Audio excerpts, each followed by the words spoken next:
हो तो कहिए कैसे हैं मेरे सभी प्यारे बच्चे। बेटा आज हम क्लास 9 की पोम विंड पढ़ेंगे जिसको लिखा है सुब्रमण्य भारती ने। इनका जन्म हुआ था 1882 में और इनकी डेथ हुई थी बेटा 1921 में।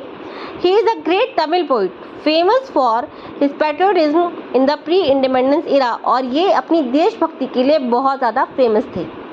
अब भाई ये तमिल पोइट हैं और हम तो पोम पढ़ रहे हैं इंग्लिश में, ऐसा कैसे हो गया? तो इसको ट्रांसलेट किया था ए.के. रामानुजन ने, जो कि एक कन्नड़ा और इंग्लिश पोइट थे और well known for his translation of classical and modern poetry. जी हाँ, और ये बहुत ही अच्छी तरीके से जाने जाते हैं अपनी ट्रांसलेशन के लिए, क्लासिकल और मॉडर्न पोइट्री को ट्रांसलेट करने के लिए। अब स्टार्ट करते हैं अपनी पोम को। तो यहाँ पोइट क्या कह रहा है, किससे बात कर रहा है? क्या वो विंड से ही बात कर रहा है यहाँ पे, या फिर वो हम इतने बड़े हो चुके हैं कि वो हमें कुछ समझाना चाहता है, हमें कोई मोरल देना चाहता है, लाइफ में कुछ मोटिवेशन देना चाहता है, ये हम समझते हैं। चलिए, wind come softly.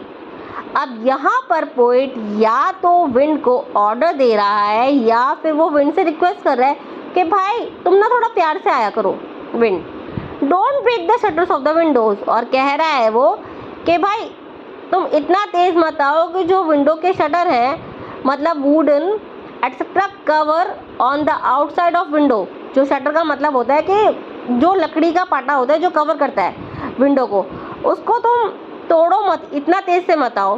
Don't scatter the papers. Scatter का मतलब होता है बेटा throw here and there. Paper सब बहुत, उनमें कोई वेट थोड़ा होता है। जैसे ही बहुत तेज विंड आएगी तो पेपर तो इधर उधर बिखर जाएंगे। तो कह रहा है भाई तुम प्लीज़ पेपर्स को मत बखेरो, कि पेपर्स तो बहुत काम की चीज़ होती है ना। Don't throw down the books on the shelf. और भाई इतना तेज भी मत आओ कि जो शेल्फ के अंदर बुक रखी हुई हैं वो ही नीचे गिर जाएं। There look what you did, you threw them all down. अब वो क्या कह रहा है, और देखो तुमने क्या करा, तुमने मेरी बात ही नहीं मानी, तुमने सबको नीचे घेर दिया। You tore the pages of the books, you brought rain again. और वो क्या कह रहा है अब कि तुमने तो चीज़ों को, पेजेस को टोर कर दिया, फाड़ दिया, और दोबारा से तुमने जो विंड है तुम रेन को दोबारा ले आई। ये क्या करा तुमने? अब यहाँ पर पोइट किसको भाई एड्रेस कर रहा है ये देखते हैं। You are very clever at poking fun of weaklings. अब पोइट क्या कह रहा है कि भाई तुम बहुत ज़्यादा क्लेवर हो, तुम क्या करती हो, जो वीक पर्सन है उनके ऊपर तुम हंसती हो, उनका मजाक बनाती हो। वीकलिंग का मतलब होता है बेटा वीक पर्सन, और पोकिंग फन का मतलब होता है लाफ, किसी के ऊपर भी हंसना, लाफ इट। तो अब ये क्या कह रहा है कि भाई चैलेंजेस हम सबकी ही लाइफ में आते हैं। आप सभी मानते हैं कि अप्स एंड डाउन्स तो हर किसी की लाइफ में आते हैं। आप कुछ लोग तो इन चैलेंजेस से जीत जाते हैं, इनसे लड़ते हैं और इनसे जीत जाते हैं, और कुछ क्या कहते हैं, भाई मेरी ही लाइफ में क्यों आते हैं ये चैलेंजेस, मुझे ही क्यों तंग करते हैं, शायद से मेरी तो किस्मत ही ऐसी बनी है, भगवान ने मेरे को ना इसीलिए वो करा है, मेरे को ही तंग करना है बस।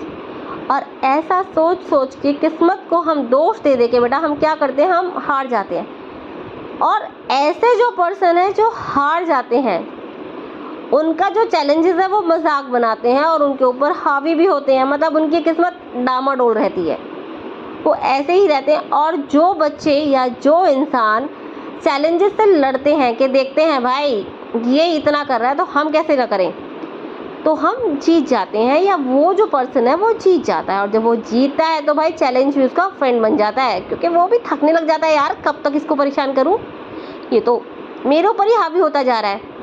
Frail crumbling houses, crumbling doors, crumbling rafters, crumbling wood, crumbling bodies, crumbling life, crumbling heart.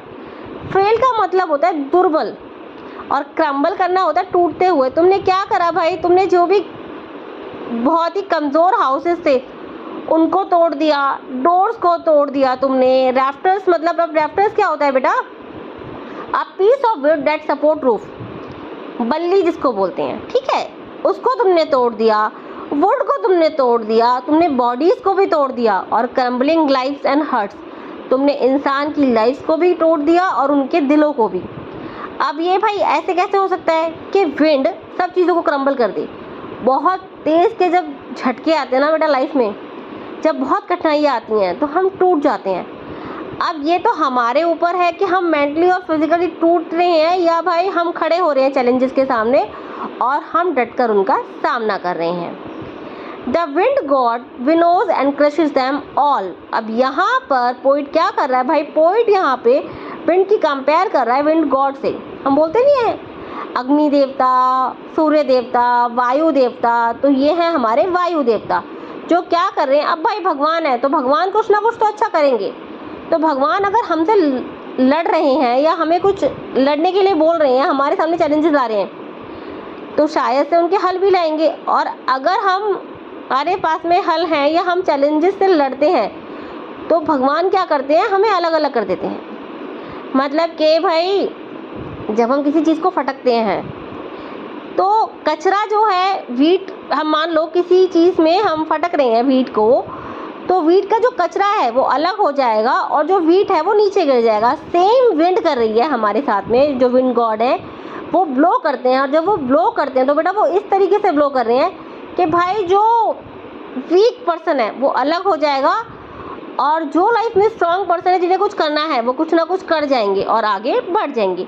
He won't do what you tell him. अब वो क्या कह रहा है, चैलेंजेस हुए या विंड हुई, वो हमारी बात नहीं मानेंगे कि हम बोलेंगे अरे चैलेंजेस अभी तो मत आओ भाई, अभी तो हम रेडी नहीं है, या हम विंड को बोले भाई विंड, वायु थोड़ा देर में आना, हवा अभी तो हमारा घर ठीक से बना नहीं है। नहीं, वो वेट नहीं करेगी बेटा, वो तो आके ही रहेगी। तो बेटर है भाई कि हम अपने आप को इतना स्ट्रांग बना लें, इतना स्ट्रांग बना लें कि कितने भी चैलेंजेस आए हमें तोड़ ही ना सकें। So come let's build strong homes, let's join the doors firmly. अब वो क्या कह रहा है, तो आओ सबसे पहले तो हम अपने घरों को स्ट्रॉन्ग बनाते हैं, हम स्ट्रॉन्गली अपने डोर्स को जोड़ लेते हैं या बंद कर लेते हैं। Practice to form the body, और बॉडी को क्या कर लेते हैं भाई, हम एक जगह से स्ट्रॉन्गली मजबूती से पकड़ लेते हैं, ठीक है।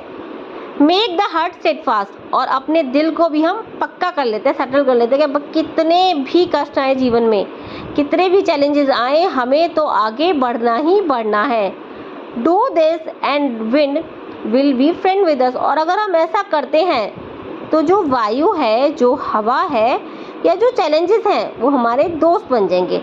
अब इसका अगर मैं एग्जांपल दूं तो आपको मैं दे सकती हूँ भाई कि मान लो क्लास में 2 स्टूडेंट्स हैं हमारी, दोनों ही एवरेज घर से हैं या थोड़े पुअर घर से हैं, तो वो क्या करेंगे, अगर उनके मार्क्स अच्छे नहीं आ रहे हैं, उन्हें कुछ समझ नहीं आ रहा है लाइफ में, किताबें क्या कर रही हैं, किताबें एक चैलेंजेस ही तो हैं। पढ़ाई क्या है, पढ़ाई एक चैलेंज है, पढ़ाई आसानी से तो होती नहीं बेटा। अगर हमने से दोस्त बना लिया अपना, हमें लगा कि भाई यहाँ वहाँ बातें करने से अच्छा है कि हम किताबों में लग जाएं और अपना पढ़ें, तो हम आगे बढ़ जाएंगे। और अगर हम यही सोचते रहे भाई पापा के पास तो पैसे ही नहीं है, ट्यूशन ही नहीं लगा पाएंगे, मेरी क्या गलती है, मैं कैसे पढूं, लाइट ही नहीं आती है, रोज़ लाइट भाग जाती है, मैं कैसे पढूं, अरे घर में इतना हल्ला है भाई, मैं कैसे पढूं। अगर हम ऐसे ही करते रहे तो हम पढ़ाई कभी नहीं कर पाएंगे, और जब हम पढ़ाई नहीं कर पाएंगे तो ये जो चैलेंज है हमारी लाइफ का, हम इससे हार जाएंगे और आगे चल के हम दोबारा से बेचारे और परेशान बन के ही अपने जीवन को काट लेंगे। वहीं अगर हमने इस पे जीत पा ली ना, फिर देखो आगे आगे क्या होता है, आगे आगे चैलेंजेस आएंगे, उनका तो काम है आने का, मगर हम भी जब चैलेंजेस को क्रॉस करेंगे ना, तो हमें जो खुशी मिलेगी और जो हमारे घर वालों को मिलेगी वो भी देखने के लायक होगी। The wind blows out weak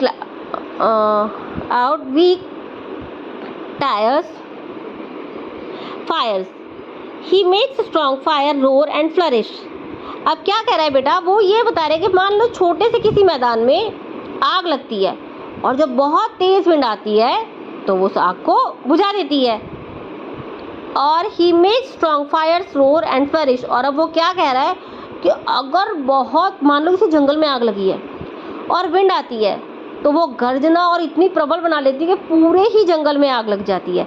his friendship is good, we praise him every day. अब वो क्या कह रहा है कि भाई दोस्ती अच्छी है विंड से, जितना हम दोस्ती कर लेंगे चैलेंजेस के साथ में उतना ही अच्छा है, और हम इस तरीके से ही प्रेज करेंगे, मतलब कि हमें उसकी अच्छी प्रशंसा करनी चाहिए विंड की या चैलेंजेस की, कि चलो तुम आए तभी तो हम किसी लायक बने।